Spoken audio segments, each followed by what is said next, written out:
एक थी लड़की, नाम था उसका वल्ली अम्माई। 8 बरस की थी। उसे अपने घर के दरवाजे पर खड़े होकर सड़क की रौनक देखना बड़ा अच्छा लगता था। वल्ली अम्माई को अपना नाम भी बड़ा अच्छा लगता था। वैसे दुनिया में ऐसा कौन होगा जिसे अपना नाम पसंद ना हो। सड़क पर वल्ली अम्माई की उम्र का कोई साथी नहीं था। अपनी दहलीज पर खड़े रहने के अलावा वह कर भी क्या सकती थी। और फिर उसकी माँ ने उसे सख्त ताकीद कर रखी थी कि वह खेलने के लिए अपनी सड़क छोड़कर दूसरी सड़क पर न जाए। सड़क पर सबसे ज्यादा आकर्षित करने वाली वस्तु कस्बे की बस थी, जो हर घंटे उधर से गुजरती थी। एक दफा जाते हुए और एक दफा लौटते हुए। हर बार नई नई सवारियों से लदी हुई बस का देखना वल्ली अम्माई की कभी न खत्म होने वाली खुशी का खजाना था। हर रोज वह बस को देखती और एक दिन एक नन्ही सी इच्छा उसके नन्हे से दिमाग में घुसकर बैठ गई। कम से कम एक बार तो वह बस की सैर करेगी ही। नन्ही सी इच्छा बड़ी और बड़ी होती चली गई। वल्ली बड़ी हसरत से उन लोगों की तरफ देखती जो सड़क के नुक्कड़ पर बस से उतरते चढ़ते। जहां पर बस आकर रुकती थी, उनके चेहरे इसके दिल में सौ सौ इच्छाएं, सपने और आशाएं जगा जाते। उसकी कोई सखी सहेली जब उसे अपनी बस यात्रा का किस्सा सुनाती, शहर के किसी दृश्य का हाल बताकर डींग हाँकती, तो वल्ली जल भुन जाती। घमंडी, घमंडी, वह चिल्लाती। चाहे वल्ली और उसकी सहेलियों को इस शब्द का अर्थ मालूम नहीं था, फिर भी इसका बेधड़क इस्तेमाल करती। दिनों दिन, महीनों महीने वल्ली ने बस यात्रा से संबंधित छोटी मोटी जानकारी गांव से कभी कभार शहर जाने वालों और बस में प्राय सफर करते रहने वाले यात्रियों की आपसी बातचीत से प्राप्त कर ली थी। उसने आप भी कुछ लोगों से इस बारे में सवाल पूछे थे। शहर उसके गांव से कोई 10 किलोमीटर दूर था। एक ओर का भाड़ा था 30 पैसे। इसका मतलब जाने और लौटने दोनों ओर के 60 पैसे। शहर तक पहुंचने में बस को पौन घंटा लगता था। शहर पहुंचकर अगर वह बस में ही बैठी रहे और 30 पैसे और चुका दे, तो उसी बस में बैठी बैठी वापस भी आ सकती है। यानी अगर वह गांव से दोपहर 1 बजे चल दे, तो पौने 2 बजे शहर पहुंच जाएगी और फिर उसी बस से वह अपने गांव कोई 3 बजे लौट आएगी। इसी प्रकार वह हिसाब पर हिसाब लगाती रही, योजना पर योजना बनाती रही। एक दिन की बात है, जब यह बस गांव की सीमा पार करके बड़ी सड़क पर प्रवेश कर रही थी, एक नन्ही सी आवाज पुकारती हुई सुनाई दी। बस को रोको, बस को रोको। एक नन्हा सा हाथ हिल रहा था। बस धीमी हो गई। कंडक्टर ने बाहर झांका और कुछ तुनक कर कहा, अरे भाई, कौन चढ़ना चाहता है? उनसे कहो कि जल्दी करे। सुना तुमने? बस मैं इतना जानती हूं कि मुझे शहर जाना है और यह रहा तुम्हारा किराया, उसने रेजगारी दिखाते हुए कहा। ठीक ठीक, पहले बस में चढ़ो तो, कंडक्टर ने कहा और फिर उसे धीरे से उठाकर बस में चढ़ा लिया। मैं अपने आप चढ़ूंगी, तुम मुझे उठाते क्यों हो? कंडक्टर बड़ा हंसोड़ था। अरे मेम साहिब, नाराज क्यों होती हो? बैठो, इधर पधारो, उसने कहा। रास्ता दो भाई, रास्ता। मेम साहिब तशरीफ ला रही हैं। दोपहर के उस समय आने जाने वालों की भीड़ भाड़ घट जाती थी। पूरी बस में कुल 6-7 सवारियां बैठी हुई थीं। सभी मुसाफिरों की नजर वल्ली पर थी और वे सब कंडक्टर की बातों पर हंस रहे थे। वल्ली मन ही मन झेंप गई। आंखें फेर कर वह जल्दी से एक खाली सीट पर जा बैठी। गाड़ी चलाएं, बेगम साहिबा? कंडक्टर ने मुस्कुराकर पूछा। उसने 2 बार सीटी बजाई। बस गरजती हुई आगे को बढ़ी। वल्ली सब कुछ आंखें फाड़ कर देख रही थी। खिड़कियों से बाहर लटक रहे पर्दे के कारण उसे बाहर का दृश्य देखने में बाधा पड़ रही थी। वह अपनी सीट पर खड़ी हो गई और बाहर झांकने लगी। इस समय बस एक नहर के किनारे किनारे जा रही थी। रास्ता बहुत ही तंग था। एक ओर नहर थी और उसके पार ताड़ के वृक्ष, घास के मैदान, सुदूर पहाड़ियां और नीला आकाश। दूसरी ओर एक गहरी खाई थी, जिसके परे दूर दूर तक फैले हुए हरे भरे खेत। जहां तक नजर जाती, हरियाली ही हरियाली। आहा, यह सब कुछ कितना अद्भुत था। अचानक एक आवाज आई और वह चौंक गई। सुनो बच्ची, वह आवाज कह रही थी, इस तरह खड़ी मत रहो, बैठ जाओ।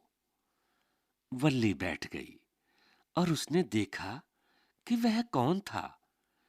वह एक बड़ी उम्र का आदमी था, जिसने उसी के भले के लिए यह कहा था। लेकिन उसके इन शब्दों से वह चिढ़ गई।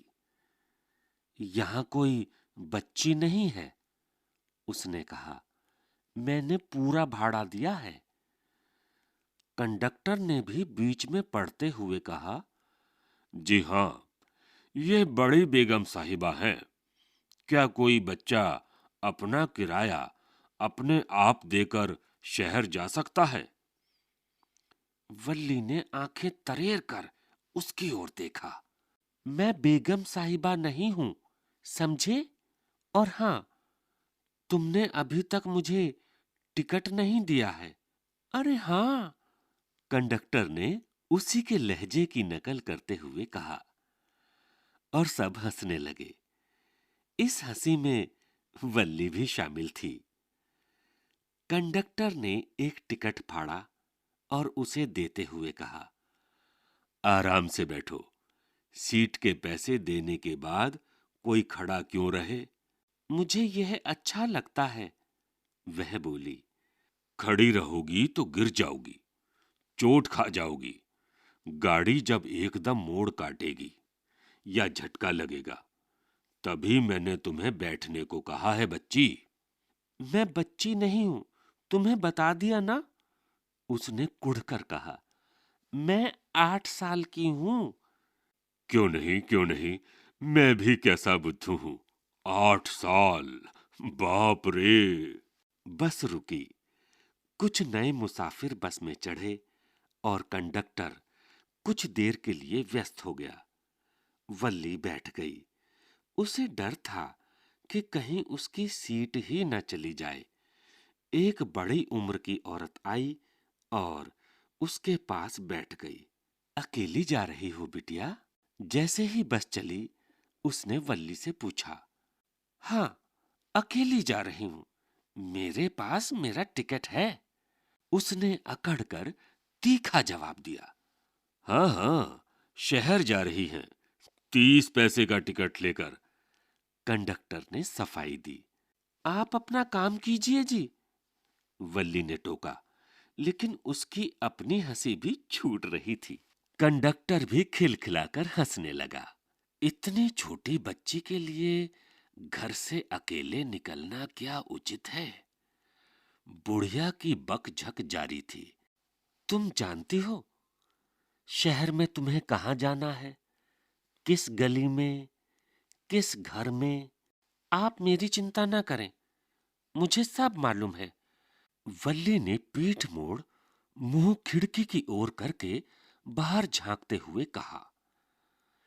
यह उसकी पहली यात्रा थी।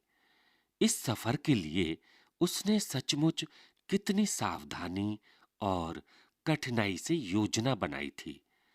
इसके लिए उसे छोटी-छोटी जो रेजगारी भी हाथ लगी इकट्ठी करनी पड़ी। उसे अपनी कितनी ही इच्छाओं को दबाना पड़ा, जैसे कि वह मीठी गोलियां नहीं खरीदेगी, खिलौने, गुब्बारे कुछ भी नहीं लेगी। कितना बड़ा संयम था यह। और फिर विशेष रूप से उस दिन, जब जेब में पैसे होते हुए भी गांव के मेले में गोल गोल घूमने वाले झूले पर बैठने को उसका कितना जी चाह रहा था।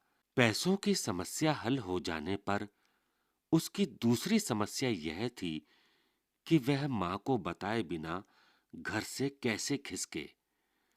लेकिन इस बात का हल भी कोई बड़ी कठिनाई पैदा किए बिना ही निकल आया। हर रोज दोपहर के खाने के बाद उसकी मां कोई 1 बजे से 4 साढ़े 4 बजे तक सोया करती थी। वल्ली का बीच का यह समय गांव के अंदर सैर सपाटे करने में बीतता था। लेकिन आज वह यह समय गांव से बाहर की सैर में लगा रही थी। बस चली जा रही थी, कभी खुले मैदान में से, कभी किसी गांव को पीछे छोड़ते हुए और कभी किसी ढाबे को। कभी यह लगता कि वह सामने से आ रही किसी दूसरी गाड़ी को निगल जाएगी या फिर किसी पैदल यात्री को। लेकिन यह क्या, वह तो उन सब को दूर पीछे छोड़ती हुई बड़ी सावधानी सफाई से आगे निकल गई। पेड़ दौड़ते हुए उसकी ओर आते दिखाई दे रहे थे, लेकिन बस रुकने पर वे स्थिर हो जाते और चुपचाप बेबस से खड़े रहते। अचानक खुशी के मारे वल्ली तालियां पीटने लगी। गाय की एक बछिया अपनी दुम ऊपर उठाए सड़क के बीचों बीच बस के ठीक सामने दौड़ रही थी। ड्राइवर जितनी जोर से भोंपू बजाता, उतना ही ज्यादा वह डरकर बेतहाशा भागने लगती। वल्ली को यह दृश्य बहुत ही मजेदार लगा और वह इतना हंसी, इतना हंसी कि उसकी आंखों में आंसू आ गए। बस बस बेगम साहिबा, कंडक्टर ने कहा, कुछ हंसी कल के लिए रहने दो। आखिर बछिया एक और निकल गई और फिर बस रेल के फाटक तक जा पहुंची। दूर से रेलगाड़ी एक बिंदु के समान लग रही थी। पास आने पर वह बड़ी और बड़ी होती चली गई। जब वह फाटक के पास से धड़धड़ाती दनदनाती हुई निकली तो बस हिलने लगी। फिर बस आगे बढ़ी और रेलवे स्टेशन तक जा पहुंची। वहां से वह भीड़ भड़के वाली एक सड़क से गुजरी, जहां दोनों ओर दुकानों की कतारें थीं। फिर मुड़कर वह एक और बड़ी सड़क पर पहुंची। इतनी बड़ी-बड़ी सजी हुई दुकानें, उनमें एक से एक बढ़कर चमकीले कपड़े और दूसरी चीजें। भीड़ की रेलम पेल। वल्ली हैरान, भौचक्की सी हर चीज को आंखें फाड़े देख रही थी। बस रुकी और सभी यात्री उतर गए। ए बेगम साहिबा, आप नहीं उतरेंगी? 30 पैसे की टिकट खत्म हो गई, कंडक्टर ने कहा। मैं इसी बस से वापस जा रही हूं। उसने अपनी जेब में से 30 पैसे और निकालकर रेजगारे कंडक्टर को देते हुए कहा, क्या बात है? कुछ नहीं, मेरा बस में चढ़ने को जी चाहा, बस। तुम शहर देखना नहीं चाहती? अकेली? ना बाबा ना, मुझे डर लगता है, उसने कहा। उसके हाव भाव पर कंडक्टर को बड़ा मजा आ रहा था। लेकिन तुम्हें बस में आते हुए डर नहीं लगा? उसने पूछा। इसमें डर की क्या बात है? वल्ली ने जवाब दिया। अच्छा, तो उतरकर उस जलपान गृह में हो आओ, कॉफी पी लो। इसमें डर की क्या बात है? मैं नहीं पीऊंगी। अच्छा, तो क्या मैं तुम्हारे लिए कुछ पकौड़े या चबेना लाऊं? नहीं, मेरे पास इनके लिए पैसे नहीं हैं। मुझे बस एक टिकट दे दो। जलपान के लिए तुम्हें पैसे की जरूरत नहीं, पैसे मैं दूंगा। मैंने कह दिया ना, नहीं, उसने दृढ़तापूर्वक कहा। नियत समय पर बस फिर चल पड़ी। लौटती बार भी कोई खास भीड़ नहीं थी। एक बार फिर वही दृश्य, लेकिन वह जरा भी नहीं उबी। हर दृश्य में उसे पहले जैसा मजा आ रहा था। लेकिन अचानक, ओह, देखो, वह बचिया सड़क पर मरी पड़ी थी, किसी गाड़ी के नीचे आ गई थी। ओह, कुछ क्षण पहले जो एक प्यारा सुंदर जीव था, अब अचानक अपनी सुंदरता और सजीवता खो रहा था। अब वह कितना डरावना लग रहा था। फैली हुई टांगें, पथराई हुई आंखें, खून से लथपथ। कितने दुख की बात। यह वही बच्चिया है ना जो बस के आगे आगे भाग रही थी जब हम आ रहे थे? वल्ली ने कंडक्टर से पूछा। कंडक्टर ने सिर हिला दिया। बस चली जा रही थी। बच्चिया का ख्याल उसे सता रहा था। उसका उत्साह ढीला पड़ गया था।